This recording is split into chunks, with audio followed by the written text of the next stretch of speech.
All right, hello. This is week 2 of the 13-week fiscal program for American Prisoners of War. You have myself, Chief Biko. Today we have Chief Blackcoat as well as Chief Akibalan. And as always here, more so we focus on the first letter in the acronym APOW, which is American. I will start off today with the 12 steps for American Prisoners of War. Go ahead and share my screen.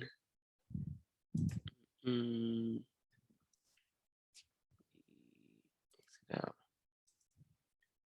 All right.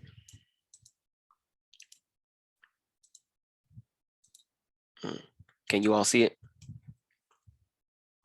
Yes, sir. Okay, perfect. All right, step 1, learn about the estate or estates your family originated from. Step 2, who established that estate. Step 3, what tribe and confederacy had jurisdiction over that area prior to the European. Step 4, ask all nonprofit organizations you attend what's your position on reparations. Step 5, they either support it or they do not. No support, no money. However, if they support it, then children and adults need weekly classes free of charge about steps 1, 2, and 3. In addition, field trips to APOW landmarks in that city, county, and state are needed. Step 6, don't support European holidays for the remainder of the 13-week time frame. Step 7, avoid spending money with any small business that does not hire your people, gas stations, nail salons, subways, corner stores, etc. Step 8, all businesses need operating cash, spend money with American businesses.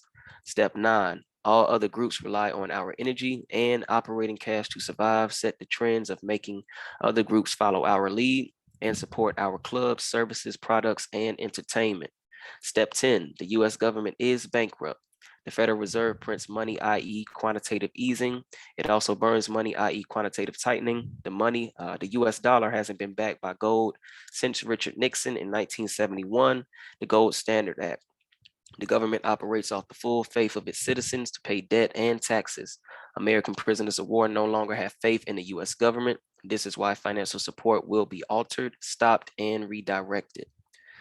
Step 11, teach your children 1 hour a day about their history on this land. A, have them learn about an American inventor. B, have them know about our heroes. C, they should know the European that conquered the estate you live in. And subsection D, they should know the nation of people prior to the European invasion militarily and culturally. Step 12, practicing these steps will educate us on the land we are claiming America and attaches us to the history and laws of the US government. Every state American prisoners of war live in should have steps 1, 2, and 3 advertised via social media, radio, and newspaper. In 13 weeks, 1 fiscal quarter will bring us together for our common cause. And something I like that we were doing kind of recently, just picking out one of the 12 steps that kind of stick out to you. I'll go ahead and let you pop it off there, Chief Akibalan, in regards to like which steps stood out to you this week. Number 10, because it just shows you that the government is bankrupt and they're just operating on literal faith and just on emotion. Everything is based on emotions with the money, and you can tell by the quantitative easing and quantitative tightening and how they control the supply. It's like controlling someone's water supply if they do something good or bad. So that's what I feel is the most important this week. Especially when we're given millions and billions and we're so-called in debt and bankrupt, but we still give millions and billions, which doesn't make sense. It doesn't even logically make sense that you can give billions if you're bankrupt, trillions of dollars in debt. It makes no sense, right? Correct. And like you said, being able to just print this money with no repercussions yet, that is never the thought when it comes to our people in regards to reparations. Since again, like we know it's not backed by anything. So it's not like you have to have a finite amount of money within the system.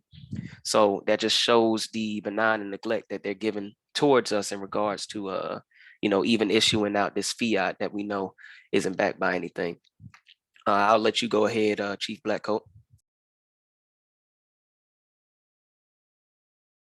Like you're a little busy there. Mine that kind of stood out as well was number 10. I actually finally just got my hands at the age of 28 on some real money, some money that is actually constitutional money, so gold and silver myself. So being able to finally touch that and finally, you know, able to have like tangible money in regards to money that is, you know, classified as currency around the world was really eye-opening to me, man. I'm actually make sure I always mark that date for myself. Believe it's April 7th that I actually, you know, was able to hold real money. Like the shit feel different, dog. Like the shit heavier, shit look different. Like when you look on the sides, it ain't no bronze in Energy that in it. mofo. That shit Yeah. straight silver. So I'm like, You can dog, feel it. this shit hard, and it make you like, for me, it made me like realize like I see why motherfuckers kill and go crazy for something like this. Like Yeah. that natural resource that you know, what is it? It's- Actual metal, you know what I'm saying? Yeah, Right, it's precious tangible metals. for real. Tangible metal, yeah. Mhm.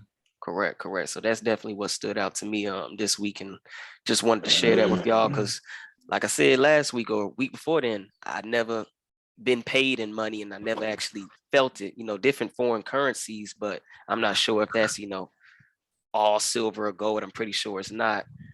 So that was just definitely eye-opening to me this week. What kind of stands out for you in regards to the 12 steps, Chief Blackcoat?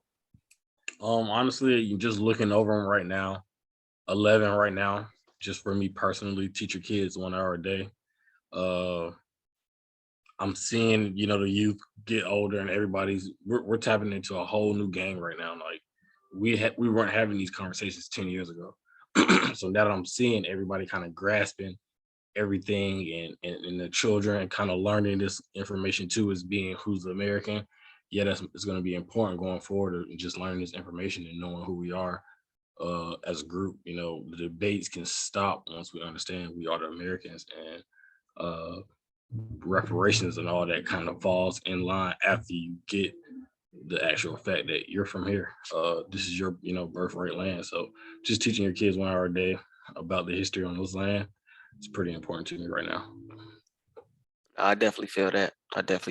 And, you know, that's something that we're doing each and every week, just, you know, by providing this information in these videos. So we definitely are in alignment in regards to this 12 steps. And that speaks greatly in regards to just our group.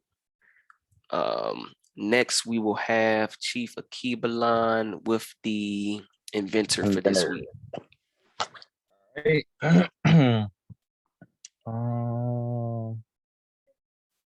Oh, she didn't write his name. Give me a second, because I'm doing it for quiet water. So, well, to start it off, we don't know his name just yet. We will though. But it's patent number 390284 and patent number 194082. The patent date was October 2nd, 1888 for patent number 390284, and for patent number 194082, the patent date was February 7th, 1893. What he created was the draft regulator. It's used to regulate the draft on oil-fired furnaces, boilers, and water heaters. And it's used in stoves and furnaces to control the way that heat is distributed in these components. And then it was improved in 1893. So I think that his second patent was him just improving his already invented draft regulator. That could possibly be what that improvement was. Okay. And as far as like But any it's something that, go ahead. my bad, what were you saying? And I was gonna say, as far as any percentage of, you know, income that we receive off of that industry, I can tell by that look, zero, The right? same as every other one. We don't get it, and the reason we don't is because we don't know this stuff. We don't know that we made this stuff in public. I want to do this question. Facts. What's your thoughts on that, Chief Blackcoat? No, it just goes back to that conversation we had about Atlanta. It was a beautiful that was a beautiful episode, but I was about to say episode 3 of Atlanta, like she just harassing that man about what she's owed. Like, this is my house. And it was crazy the words he was using, like, this is my house. It is kind of ours by birthright, like you know, but Atlanta was a good episode this past week, and yeah, it kind of alludes to what Chief Akibalan was saying. For sure. If you all haven't seen that episode, I highly recommend that you do. Definitely, if you've been tapped into our channel, that should just Or just tap further, into it. yeah, or just tapping in period. That should just further, cement what we've been saying. This is ours, people. This is ours. We list an inventor every week. Been doing it for, you know, what now? We started in July, so almost a year now. Basically about 9 months on YouTube. Facts on YouTube. So again, just something to think about, people. Just something to think about. Next, we'll have Chief Blackcoat with the quote for this week. Sick. I say, did you need me to pull up anything? Let me see if I can get to it real quick. No, I had it already up. Okay. I just got so many browsers.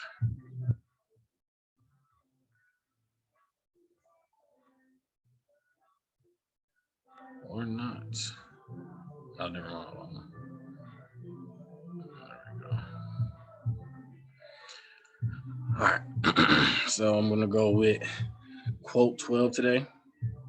The Negro in his present plight, however, does not see possibilities until it's too late. He exercises much hindsight, and for that reason, he loses ground in the hotly contested battles of life. The Negro, as a rule, waits until a thing happens before he tries to avert it. And I chose that one just because it's a lot of things going on today as far as thinking as a group and not letting the TV or anything else around you kind of influence you, but to kind of be at the ahead of the curve. So doing the homework before certain things happen, and then kind of knowing how to discriminate or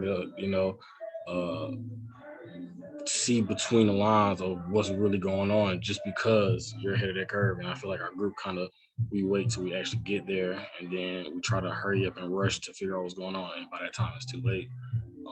As a group, we got to kind of start being ahead of that curve of what's to come. And because what we live in today is kind of always a kind of a loop of the same type of events every time, we got to kind of catch on to that and start being first as the group, not letting the TV promote first this, but our group being first just within ourselves. So that's why I went that quote today.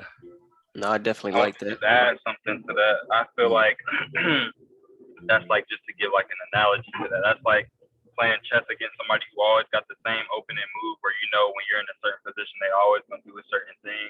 I feel like that once you're playing with some people that always have the same opening move, where they always do the same thing, you just have to know how to prepare yourself for what's to come when it's your turn and when it's time to make your move, to be in defense. Because how we always talk about benign and neglect, we know that's gonna happen. So it's about like how we're gonna defend against this opening move that they always do. Right.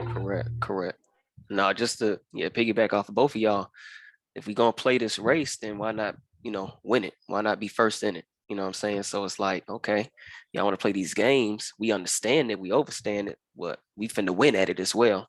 So just kind of alluding to what both of you all said. Okay, we know they're opening moves, so come on, let's go ahead and counter and then push forward from there. So definitely agree with that. I'll go ahead and read the legal definitions and maroon historical points for this week. Where did I put it at?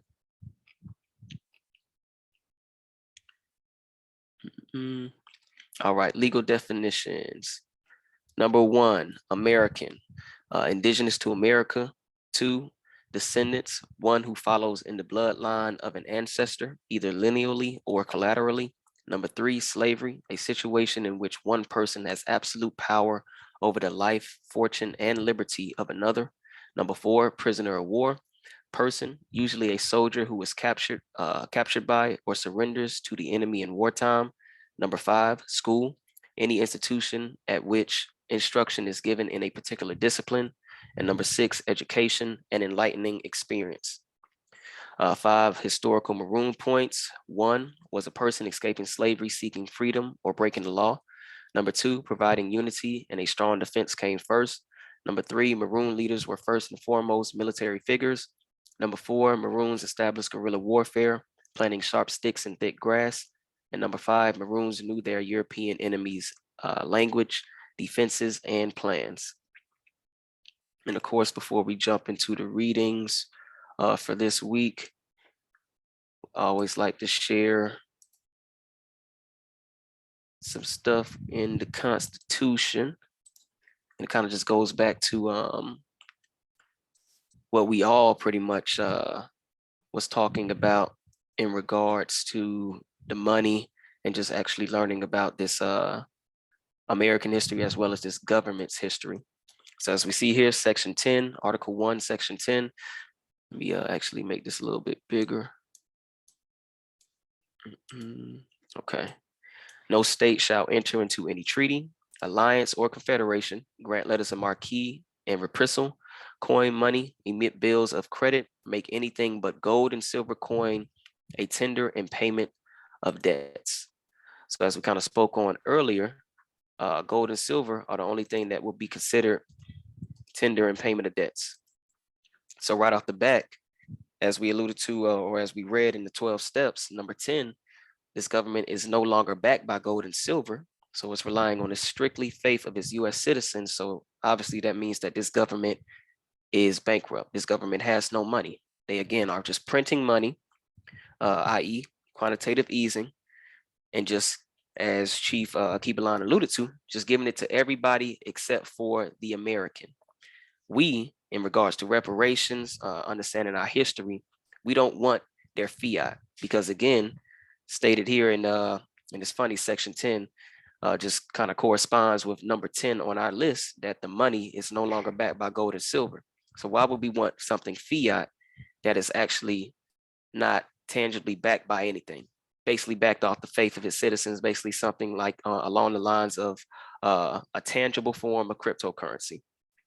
What is it actually backed by? So when we say reparations, we need the actual resources, tangible resources, which would be gold and silver coin.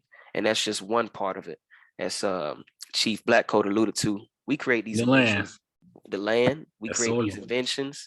2 weeks ago, John, I forget the brother's name, but John Deere has stolen or has utilized a lot of our ancestors' patents in regards to making this huge industrial complex or industrialized manufacturers in regards to, you know, commercial vehicles, just to continue the production of farming and things of that nature. So we need all of that back plus interest added on that. So just something to think about in regards to that. We'll jump down to Article 6. And here is where we see that the treaty is the supreme law of the land. So Article 6, this Constitution and the laws of the United States which shall be made in pursuance thereof, and all treaties made or which shall be made under the authority of the United States shall be the supreme law of the land, and the judges in every state shall be bound thereby. Anything in the Constitution.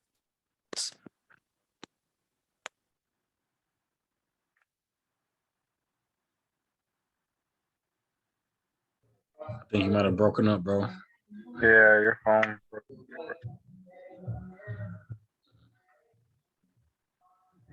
I'll pick up where you are. Move the mouse wherever you are. Hello. Yeah, we can hear you now. Hear me now? Okay, my bad. Where did I kind of drop off at? Just right the treaties. And any judge in every state shall be bound thereby. Got you. And any state shall be bound thereby, not contrary, or anything in Constitution or laws of any state to the contrary notwithstanding. So again, just basically showing that this treaty is the supreme law of the land, and that this is the U.S. Constitution, which is this government's backbone.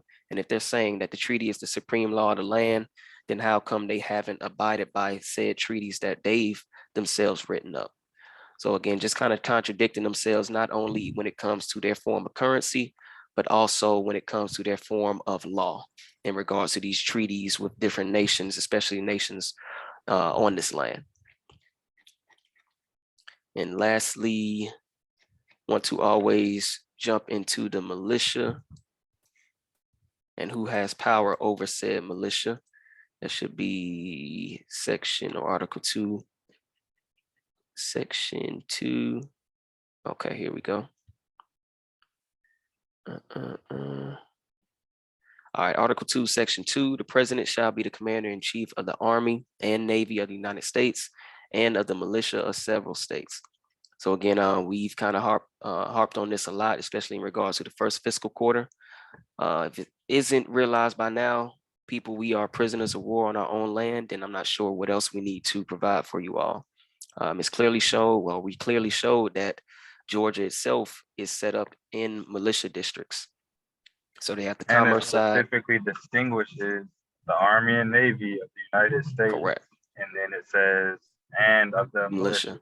It's two different things. Correct. Correct. If it wasn't, they wouldn't have even said anything about a militia. They would have just kept it in Army. Correct. Great point. Great point, Chief of Keep in line. And like you stated, it's distinguishedly, recognizing the militia as a separate entity or a separate branch of this whole military force. So again, the militia, and it's not just like the militia of Georgia, it's the militia of, again, several states. So they're all sleeper cells all across this landmass. Some people would claim, or these territories or areas, as the United States. So again, correct, just the forts. Military forts. Those are their bunkers, or their bunker down. So when things do happen, you have a fort in every state on this landmass. So correct. And then you guys talk about the militia, and ahead of the militia will be the police officers, but right behind them is the militia, and then of course your Army, Navy, Marine, and Air Force. But you see how deep it goes. You see how deep and how layered it goes, and kind of like you just stated, though, Chief Blackcoat, they're forts, they're bunkers. What we just read about, gold and silver being, the only thing payment of debts. You got Fort Knox right up the street, or right up the road in Tennessee area. So it's like the writing is on the wall. They're not hiding anything. It's just that we have to open up our eyes and realize what we're looking at in regards to this stuff. So I'll go ahead and stop sharing there. We'll jump into the readings. Look at what we got on time. Okay. All right. Let me exit that out. Okay. So last week we left off on Article 6, kind of briefly explaining exactly what happened, just to summarize it a bit. They were pretty much just trying to, again, distinguish who the Choctaw Chickasaw was, who the African descent slaves were, who the freedmen were, in regards to this, which would be those refugees from the Civil Rebellion, and also just carving out certain areas that will be allotted to each specific group. I think the last thing we read was about 6 miles on each side of these tracks that these companies had, or that this U.S. government-backed company had to pretty much go from the eastern coast to the western coast. They were allotted 6 miles on each side. So basically able to set up their homes or their businesses right next to this track, which of course we know would just be easier as far as commerce and trade going across country. So that's kind of where we left off in regards to that. Let me make this a little bigger. All right. And should I zoom in, or are you all able to see it? Trying to see. I can zoom in on my phone. Okay. I want to zoom in just a little bit more, just a little bit. Gotcha. Try to see where I could see. Oh, it ain't letting me If not, it's fine. do it that way. That's good. I should be able to. View, zoom in. All right. How that look? It's pretty straight. That's good. All right. I'll switch sides. Who wants to pop us off this weekend? I'll go ahead. I'll start. Okay. You want to go Chief Good Line? You sure? Oh. I'll go. Go ahead. I wasn't here last week, so I'm gonna start this week. All right, we're starting Article 7, right? Yep. The Choctaws and Chickasaws agreed to such legislation as Congress and the President of the United States may deem necessary for the better administration of justice and the protection of the rights of person and property within Indian territory. Keep going. Provided, however, such legislation shall not in any wise interfere with or annul their present tribal organization or their respective legislators or judiciary or the rights, laws, privileges, or customs of the Choctaw and Chickasaw nations, respectively. Okay. So it seems like they're basically saying that you guys can take our government as the United States, but you can keep everything that you can do, which don't make sense to me because it's literally just a contradiction. Correct. That's exactly what I got too. I was basically saying, yeah, you have to do business as if you are basically another estate under the United States. But, you know, if anything that, you know, we have within our legislation contradicts with you all's, then we won't interfere in that procedure or that in any way in regards to your government structure that you have set. So it's kind of like they aren't a separate nation because they're still underneath their umbrella in regards to certain aspects, you know. So that's definitely again just a contradiction in itself in They regards do to a lot that of sentence. doubles. And that's what kind of Chief Alligator alluded to last week when we think about that serpent, that split tongue. They're saying one thing, but they mean another thing on the other side. So again, trying to having to use that left and right side of your brain when reading these documents, because again, like you stated, they like to get slick with the pen. But I think that's exactly what they probably what they intended to actually say in regards to that article. So we got Article 8. Did you want to continue or did you want to jump on there, Chief Black Coat, and we're going to definitely break this down? I'll let Black Coat go ahead. All right. All right, so the Choctaws and Chickasaws also agree that a council consisting of delegates elected by a nation or tribe lawfully resident within the Indian Territory may be annually convened in said territory to be organized as follows. So right now it sounds like the Choctaw and Chickasaw agree to pretty much create their own council within this government. Agree that a council consisting of delegates elected by the nation or tribe lawfully resident within the Indian Territory may be annually convened in said territory to be organized as follows. So let me just go ahead and keep going. All right, so after the ratification of this treaty, and as soon as may be deemed practicable by the Secretary of the Interior and prior to the first session of said assembly, a census of each tribe lawfully resident in said territory shall be taken under the direction of the Superintendent of Indian Affairs by competent persons to be appointed by him, whose compensation shall be fixed by the Secretary of the Interior and paid by the United States. What I got from there is pretty much, so someone's going to be appointed to be a part of this secretary. Census will happen by the tribe and a competent person who can pretty much speak for the tribe or speak for the group to the United States and for the group to the United States is going. I think they're breaking down on how the how the staff is going to be built. That's what I got from that. So when they say lawfully resident, to me that sounds like they're saying anyone who's a resident, even if they're resident by law. And when I thought of that, that just made me think of what's stopping like one of the people that deal with Indian affairs from getting on their council and making decisions that aren't based for the Indian or the native goods, like for their well-being. It's just based on like what the United States government wants at the time. That's just what I thought when I heard lawful residents, the council.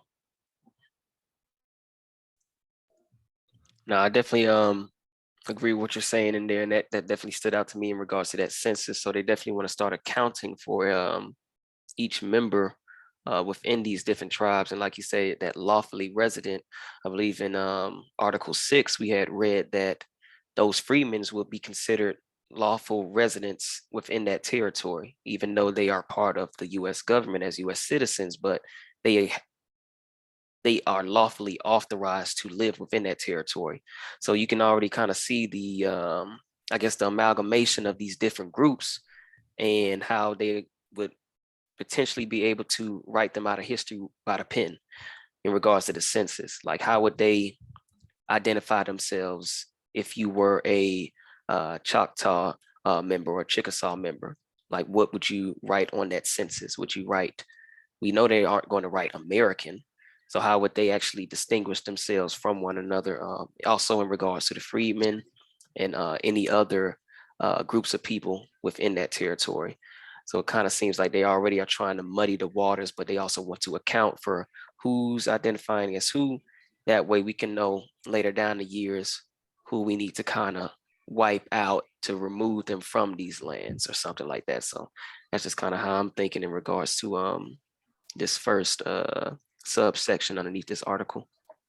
It's like they staged a whole coup, like when they take things over from the inside, and it seems like they did it strategically, but very slowly over time. Oh yeah, definitely, for sure, for sure. We're just looking at the foundation, I guess you could say, of how they did it. Let me see here. I'll go ahead and start on number 2.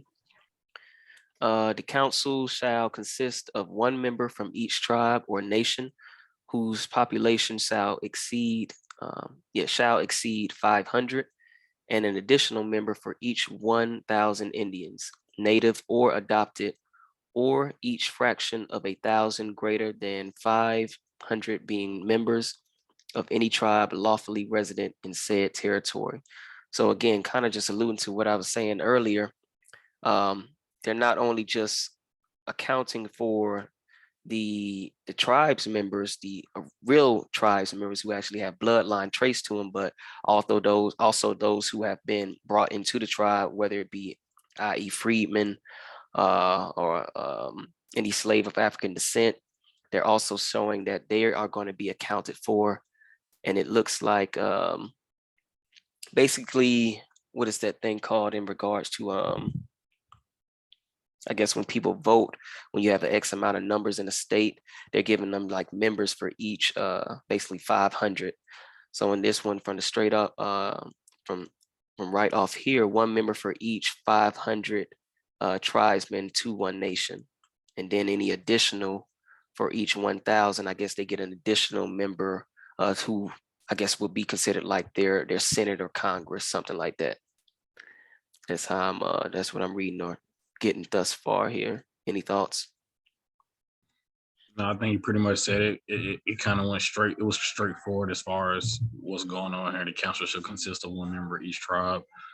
The nation population shall exceed 500. So it has to be more than 500 to be considered a tribe. And then, like you said, an additional member for each 1,000 Indians. So now one Indian over, I'm guessing they're getting, 1,000 Indians for each 1,000 Indians. So for each 1,000 Indians, there's one member. One member. Right. To that seat or something. Okay. So, yeah. Okay. So past 500 and then per 1,000 Indians. Makes sense. And shall be selected by the tribes or natives, respectively, who may assent to the establishment of said General Assembly. And if none should be thus formally selected by any nation or tribe, it shall be represented in said General Assembly by the chief or chiefs and head men of said tribes. So if no member is selected, then each nation's or tribe's chief will be the one to appoint that person as that member for X amount of nations, X amount of Indians or people within that nation per 1,000 or per 500, as it's stated above in the earlier parts of this section. To be taken in order of their rank as recognized in tribal usage in the number and proportions above indicated. Okay. So basically just trying to break down of how their government structure will be handled, how they will account for each member. Again, like you stated, Chief Black Code, having X amount, you will need to meet that requirement in order to be even considered to have a member represent you all as far as a nation. So again, we can kind of just see how this can also go into how, I guess you would say, the currency or resources will be divvied up as well. So of course, if you have more people within that nation, they're going to be able to say, hey, we need more resources to, of course, accommodate for all of these different this extra amount of people that we're recognizing as our tribesmen. Number 3, after the said census shall have been taken and completed, the superintendent of Indian Affairs shall publish and declare to each tribe the number of members of the said council to which they shall be entitled under the provisions of this article, and the persons so to represent the said tribe shall meet at such time and place as he shall designate, but thereafter the time and place of the sessions of the General Assembly shall be determined by itself. So here I'll stop here at this point. I'll just add, like, every time we read, I'll always just try to create the story. And as we keep getting deeper, we're seeing, like you always say, Chief Biko, all of these people coming into these new tribes, the freedmen, the Negro, the Indian, the African, now the adopted. We're seeing, and now they have to do the census on all these people under the Chickasaw Choctaw tribe now. So now we're seeing people west of the Mississippi, how we're having like this confusion of who we are, because through their bloodline, yeah, it's chaos. But just seeing the story unravel, we're seeing this military have these people on these plantation or whatever, you're just holding them there. So you got the people that were inventors, you got the people that were running the towns, and then now you have these freedmen, Europeans, and now they're trying to count for them, and now they're giving certain chiefs or chiefettes, the authority to, still be who they are, but ultimately you're still under the United States government. You're just now playing a role that you kind of always play, but now you have somebody above you. And it just always makes me think, like, this boogeyman must be very scary, because today we still see a lot of just celebrities or politicians, people just that don't speak out. So it's kind of like, are you prisoners of war? Yeah, have to be. Because what are you afraid of? Correct. If you weren't, then who is this enemy, or who is this who's the enemy? Yeah, who is this enemy that you're afraid to speak out against, especially in regards to if you're like you said, if you're an elected official, especially because you're already getting paid. So it's like, okay, well, I'm getting my pockets filled with this fiat, but I know I can't say anything because they'll cut off my water, basically.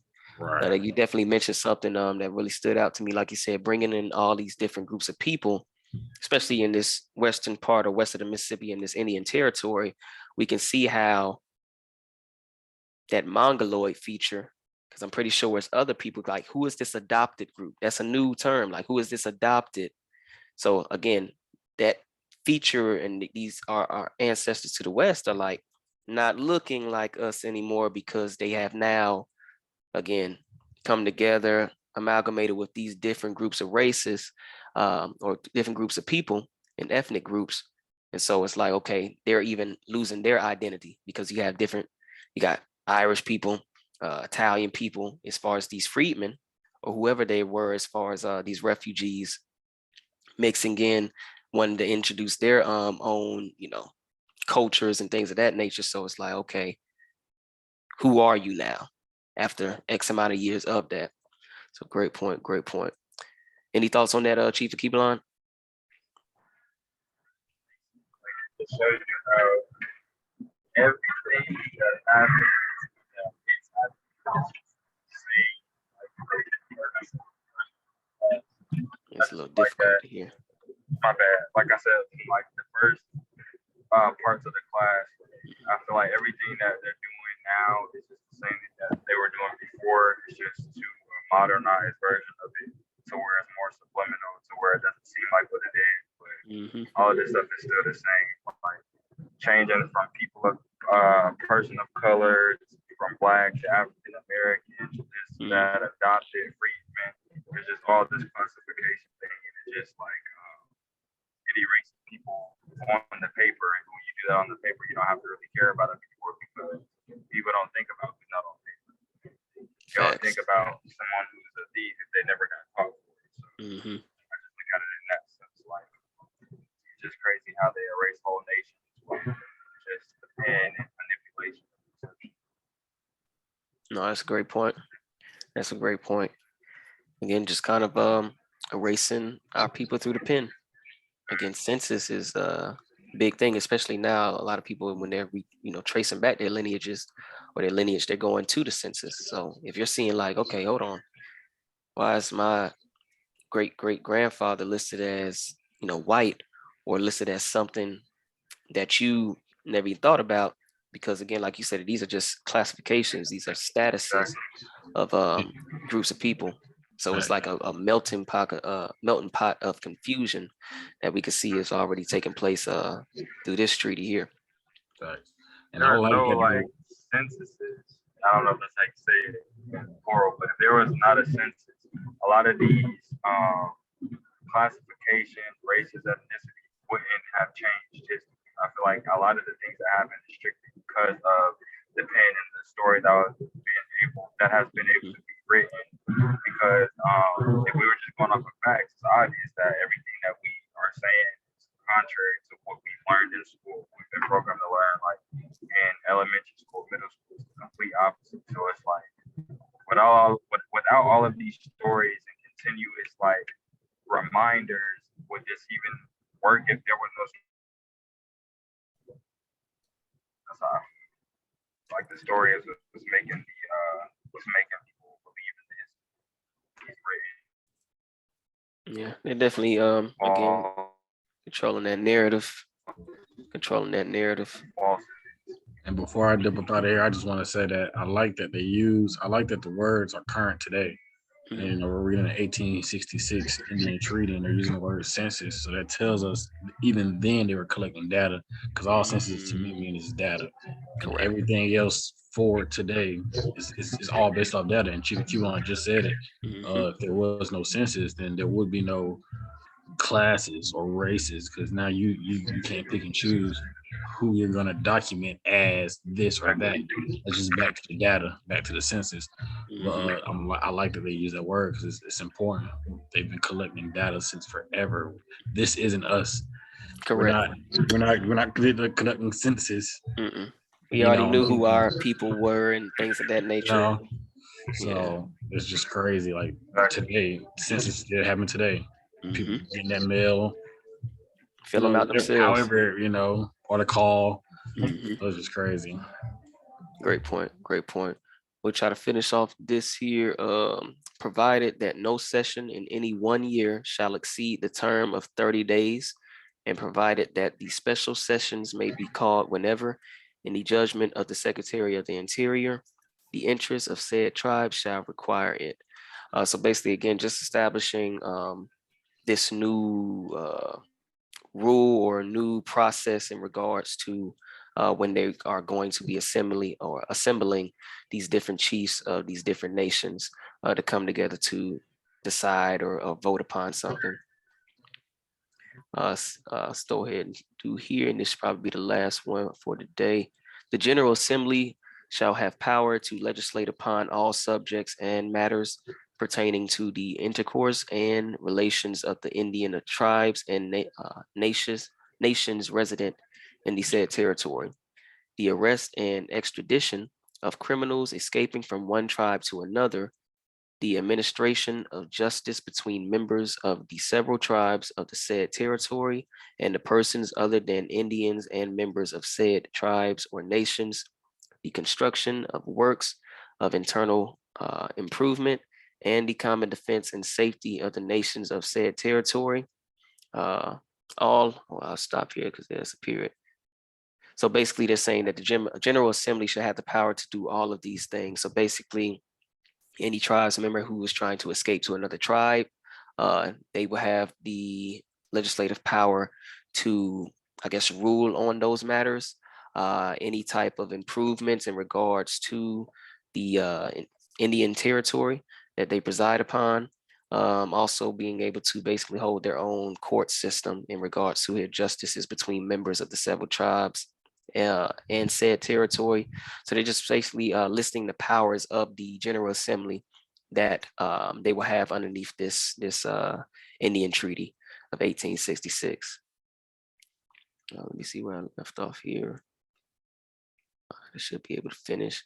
All laws enacted by said council shall take effect at the times therein provided, unless suspended by the Secretary of the Interior or the President of the United States. So all laws enacted by said council shall take effect at the times therein provided, unless suspended by the Secretary of Interior or the President of the United States. So anything that the council or this General Assembly rules upon can be voided out by either the Secretary of the Interior or the President of the United States. So again, just highlighting what they aren't their own nation that they have to answer to if somebody else can supersede them. And again, who are these people? It's the President of the United States and the Secretary of Interior. It's not going through Congress. It's not going through, the judicial branch. It's coming straight from the president, the executive branch. And the president is who? Executive order, which is what? He's the commander in chief, another form of military occupation. Like wartime. Correct. Wartime powers, or just enacting underneath, like you said, wartime powers. President being the commander in chief. This is obviously showing again military occupation of this Choctaw and Chickasaw nation. It's honestly just irritating because literally everything that they say is just like they'll probably skip a section or whatever, but it's literally they say something and then they say why the thing that they gave you they can still take it away. So it makes no sense. Like none of this logic makes sense. Yep. And that's why I still believe that the natives had no idea what they were truly signing. They couldn't have. Like you stated, they have no power if somebody can easily come in and say, nah, whatever the hell y'all had set up, nah, we not doing that. Whatever y'all ruled upon, we not doing that. Them freedmen that y'all just oh yeah, y'all can keep y'all traditions and rituals, but you're not letting them if you have power.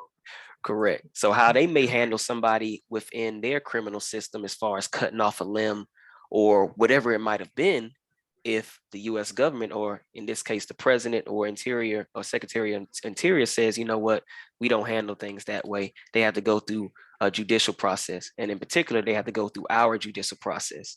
So it's like, okay, you just said we can handle our things how we want it. Now you're contradicting again what you just stated in the earlier portions of Article 7, when you stated we can run our government how we see fit. So again, just understanding that serpent's tongue that these treaties or these documents are being written with, and understanding that they say something, but they mean the opposite of something else. And they usually are going to put it in writing like they did here. So great point out there. We'll finish Same off. thing happens to this day in like the music industry when people sign 360 deals thinking that they're getting all of these things and end up with no masters or no control over their own music. It's the same thing that they did back when they were fighting with the natives, like bait and switch. Correct. Bait and switch. And we're gonna put it in the contract now. If you read it or not, that's on you. But it's in there. Exactly. So like you said, I'm pretty sure my ancestors or family to the west did not read these and definitely did not understand what they were reading. Let me see. I'm gonna go ahead and finish off this, and so we can finish off on the subsection 5 or stop there. No law shall be enacted inconsistent with the Constitution of the United States. So again, no law shall be enacted by the nations. It don't make sense. Again, as we continue to read this, people, you can easily see the contradictions. No state or no law shall be enacted inconsistent with the Constitution of the United States or the laws of Congress or existing treaty stipulations with the United States, nor shall said council legislate upon matters pertaining to the legislation, judicial, or other organization, laws, or customs of the several tribes, nations, except as herein provided for. People, military occupation. You can't do anything without our approval, and not only our approval, if it goes against our Constitution, which I thought they had their own separate government, If anything in your government goes against ours, it again just contradicts what they said earlier in Article 7. But it said anything that within this treaty or within this document that contradicts or does not go along with you all's legislation, then you don't have to do that. But again, they're saying that, hey, everything has to be in alignment with the US Constitution. So again, people just highlighting that, again, we're under military occupation and that. You've been lied to and you're going to continue to be lied to until you can see the truth for yourself. Correct. Well, I don't believe you can't contract with these people. Plain and simple. You cannot contract with these people because you will always get fucked over, and we're just reading that now. We're just reading that now. Any closing statements or anything like that, Chief Akibalan? Honestly, what I was closing with is like you can't do business with these people. You have to know what you're getting into when it comes to dealing with these people, because obviously they don't have your best interest. They're always going to say that they have your best interest, but in reality, they're going to give themselves the upper hand if anything hits the fan. So, and it's not that we're just saying this isn't opinion based, it's all facts written by them. So this isn't even our ideology. This is literally what we're reading, word from word, from what they said. Correct. Yeah. We're not making up anything. We're not, summarizing anything or, interpreting anything any other way. It's We're really just literally plain and reading. simple. Exactly. Literally reading exactly what the document says. So if anybody says anything contrary, again, we don't have to argue when the document speaks for itself. You're under military occupation, people. It's as plain as day. It's as plain as day. Again, with any treaty, can't contract with these people. Can't contract with them. So let me see. I'm gonna go ahead and stop sharing there. And yeah, we'll pick up next week on, I think that was Article 8 too, subsection 5, because Article 8 has a decent amount of subsections. So we're gonna be on that one pretty much for a while here. But definitely a great build tonight. So, And we man. will see you all next week. All right, everybody, have a good night.